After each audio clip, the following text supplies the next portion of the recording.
जीडीएफ students का हमने inheritance के दो लॉज पढ़े थे, law of dominance and law of segregation. तो आपको ये बात पता होनी चाहिए कि जब लॉ ऑफ डोमिनेंस और लॉ ऑफ सेग्रीगेशन मेंडल ने स्टडी किया था, जब उसको प्रपोज किया था, उस वक्त उसने पी प्लांट की सिर्फ एक ट्रेड को स्टडी किया था, सिर्फ एक ही प्रॉपर्टी एक ही कैरेक्टर को स्टडी किया था, और वो क्या था? हाइट। ठीक है ना, या तो पौधा टाल होगा या प्लांट होगा। तो लॉ ऑफ डोमिनेंस में उसने क्या किया था? दो प्योर ब्रीड होमोजाइगस, एक टाल पी प्लांट और दूसरा क्या था? Dark P plant. दोनों को आपस में क्रॉस कराया तो क्या आए थे? सारे के सारे क्या आए थे? पहली जनरेशन में टाल आए थे, जो कि किस कैरेक्टर को शो करता था? Dominance character. तो हमने बात की थी कि जब पी प्लांट की पहली नस्ल में जितने भी पौधे आते हैं वो डोमिनेंट कैरेक्टर के आते हैं, वो सारे के सारे क्या थे? बड़े जात के पौधे। ठीक है। लॉ ऑफ सेग्रीगेशन में क्या था कि जब गैमीट्स बनते हैं तो एलील्स एक दूसरे से क्या हो जाती हैं? अलग हो जाती हैं, और फिर आगे नई नस्ल में वो उसी तरह से जाहिर होती है जिस तरह का उनका कैरेक्टर होता है। अगर डोमिनेंट होगी, अगर रिसेसिव है तो रिसेसिव होगी। तो मोनो हाइब्रिड क्लास किसको कहते हैं? जब सिर्फ एक कैरेक्टर को स्टडी किया जाता है, यानी सिर्फ एक खुसूसियत को, जो कि क्या थी इन केसेस में? क्या थी? सिर्फ हाइट ऑफ द प्लांट, कि बड़े का पौधा होगा या छोटे का पौधा होगा। आज हम जिस लॉ की बात करेंगे इसका नाम है law of independent assortment. Independent कहते हैं आजादाना, बगैर किसी की मर्जी के, और असॉर्टमेंट कहते हैं अरेंजमेंट को, तरतीब पा लेना। असॉर्टमेंट का मतलब है अरेंजमेंट। ये सारे का सारा खेल किस में होता है? जीन की एलील्स में होता है। जीन के बारे में हम पढ़ चुके हैं, gene exist in pairs, gene जोड़े की शक्ल में होता है ना। तो जीन के अंदर जो जोड़े होते हैं तो वो क्या है? तो अभी ये देखें, ये लॉ क्या कहता है? ये लॉ ये कहता है कि जब हम दो कैरेक्टर्स को एक ही वक्त में पढ़ेंगे, अब इसमें डायहाइब्रिड क्रॉस का जिक्र आएगा, ठीक है ना। डायहाइब्रिड क्रॉस किसको कहते हैं? जब दो कैरेक्टर्स को एक ही वक्त में स्टडी किया जाता है। अब यहाँ पे हम देखेंगे कि यहाँ पे सीड्स को एज अ कैरेक्टर लिया गया है, जो मटर के दाने हैं उनको एज अ ट्रेट लिया गया है, लेकिन उनकी फिर खुसूसियत दो है ना, या तो राउंड होगा या रिंकल्ड होगा, या बिल्कुल गोल होगा या झुरी वाला होगा। दूसरी प्रॉपर्टी क्या होगी? कलर उसका होगा, या येलो होगा या ग्रीन होगा। ये दो प्रॉपर्टीज एक ही वक्त में स्टडी की जाएंगी।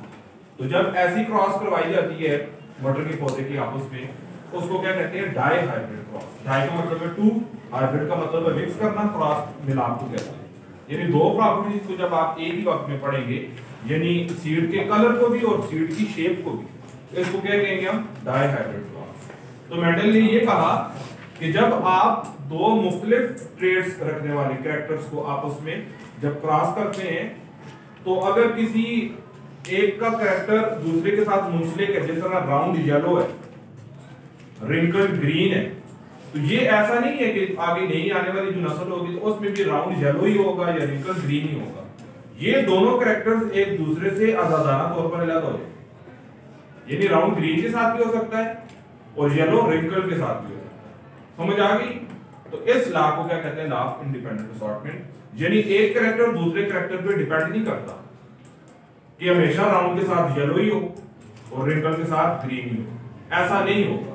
लेकिन जब गैमीट्स बनेगी, इनकी एलील ज्यादा अलग होंगी, तो राउंड की एलील अलग हो जाएगी, येलो की एलील अलग हो जाएगी, रिंकल की अलग और ग्रीन की अलग हो जाएगी। तो ये आपस में इनका कॉम्बिनेशन। तो यहाँ पे क्या लिखा हुआ है? When two contrasting different pairs of trait are brought together. जब दो मुख्तलिफ खुसूसियात रखने वाले ट्रेट्स आपस में इकट्ठे होते हैं, जिस तरह round yellow and wrinkled green in the same cross, एक ही क्रॉस में जब वो आ जाते हैं, the alleles in each pair are inherited independent of each other. तो उनके अंदर जो एलील्स होती हैं वो एक दूसरे से आजादाना तौर पर अलग हो जाती है, so that all possible combinations of alleles में अकर इन F2 जनरेशन। और जो पहली जनरेशन के बाद अगली आने वाली जनरेशन है, उसमें हर पॉसिबल कॉम्बिनेशन हो सकता है, क्योंकि एलील्स ही ज्यादा हो जाती है। कहने का मतलब ये है, ये देखें, अभी मैं आपको ये समझा देता हूँ। जहां पे मैंने लिखा है शेप ऑफ सीड, वो क्या होगा? राउंड और रिंकल्ड, दो पॉसिबल क्या है? Combination.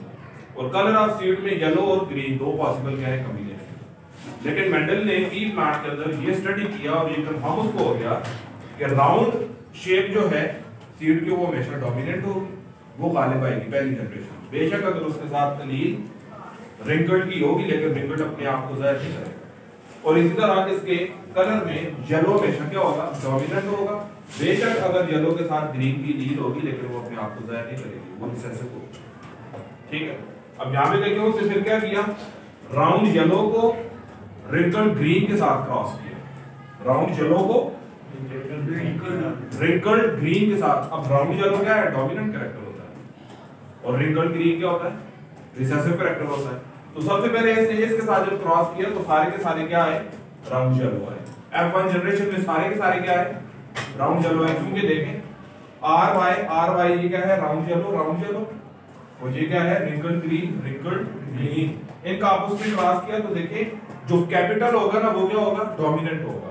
Capital R Y are बीच में है, स्मॉल आर स्मॉल वाई भी है, लेकिन ये स्मॉल वाले जो है वो अपने आप को जाहिर नहीं करेंगे, एक्सप्रेस नहीं करेंगे। जो बड़े हैं वो जाहिर करेंगे, राउंड येलो। तो पहली जनरेशन में जितनी भी प्रोजेनी आएगी, या जितने भी ऑफस्प्रिंग्स आएंगे, या जितने भी चिल्ड्रन आएंगे, आप कह सकते हैं जो औलाद आएगी, वो सारी की सारी क्या होगी, डोमिनेंट होगी। All are round yellow seeds, यानी सारे के सारे क्या है, डोमिनेंट। अब आगे इनकी जब सेल्फ पोलिनेशन की जाती है, यहाँ पे मैंने क्या लिखा कि Mendel crossed round and yellow coloured seeds. जब मेंडल ने राउंड और येलो कलर्ड सीड्स को किसके साथ क्रॉस किया, रिंकल्ड एंड ग्रीन सीड्स के साथ। तो F1 जनरेशन बाद राउंड एंड येलो। तो पहली जनरेशन में सारे के सारे सीड्स कैसे आए, राउंड आए और येलो आए, due to dominance. Dominant character हम पढ़ चुके हैं, यानी यहाँ पे F1 जनरेशन तक इसका पहला लॉ अप्लाई हो रहा था, पहला लॉ इसका फॉलो अप हो रहा था। लेकिन जब इसने F1 जनरेशन को आपस में क्रॉस किया, जिस तरह हमने लॉ डोमिनेंस में पढ़ा है, फिर आगे कुछ ना कुछ उसके रिसेसिव जीन ज्यादा हो जाते हैं। When F1 generation plants are self pollinated, जब इनका आपस में क्रॉस करवाया गया, जो F1 में प्लांट्स आए, then all possible combinations of these characters appeared। तो फिर जितने भी मुमकिन हो सकते थे इनकी कॉम्बिनेशन, यानी round yellow, round wrinkled green yellow, ये इस तरह सारे के सारे ये अपीयर हो गए किस रेशो में, 9:3:1 की रेशो में।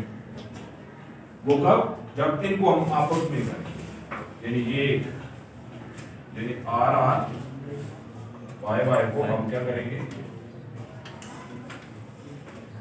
जब हम इनको आपस में क्रॉस करेंगे तो जितने पॉसिबल कॉम्बिनेशन है वो सारे के सारे आ जाएंगे। यानी एक खुसूसियत दूसरी खुसूसियत पे डिपेंड नहीं करती। अब मैं इसकी आपको इस तरह मिसाल दूं कि दो पेरेंट्स हैं, मदर जो है मान लीजिए छोटे कद की है और काले रंग की है, और फादर क्या है, टाल है और गोरे रंग का है। तो दो प्रॉपर्टीज को एक ही वक्त में स्टडी कर, क्या, हाइट और कलर, कद और रंग। तो हम कहते हैं कि जब ये मतलब अब बड़े कद का जो बाप है वो गोरा है और छोटे कद की माँ है और वो काली है, तो जब इनका बच्चा जो पैदा होगा हम ये नहीं कह सकते कि कद का तलक पहचान के साथ है। यानी अगर बच्चा छोटे कद का पैदा होता है तो वो काला ही पैदा होगा, ऐसा नहीं। या अगर बच्चा बड़े कद का पैदा होगा तो वो गोरा ही पैदा होगा, ऐसा नहीं है। तो क्या हो सकता है, बच्चा छोटे कद का गोरा पैदा हो सकता है, यानी कद का तलक रंग के साथ नहीं है, कद की खुसूसियत का तलक रंग की खुसूसियत के साथ नहीं है। क्योंकि जब ये दोनों पेरेंट्स के गैमेट्स जब आपस में मिलेंगे तो इनकी कद और रंग के एलील्स क्या हो जाएंगे, इंडिपेंडेंटली असॉर्ट हो जाएंगे, अलग हो जाएंगे। तो कद और रंग अलग अलग हो जाएंगे। तो छोटे कद का गोरा बच्चा भी हो सकता है, बड़े कद का काला बच्चा भी हो सकता है। समझ आ गई? तो इसमें से यही चीज स्टडी की कि सीड्स के जो स्ट्रक्चर है, शेप है, वो और सीड का जो कलर है वो एक दूसरे के ऊपर ये ट्रेड्स या कैरेक्टर्स डिपेंड नहीं करते।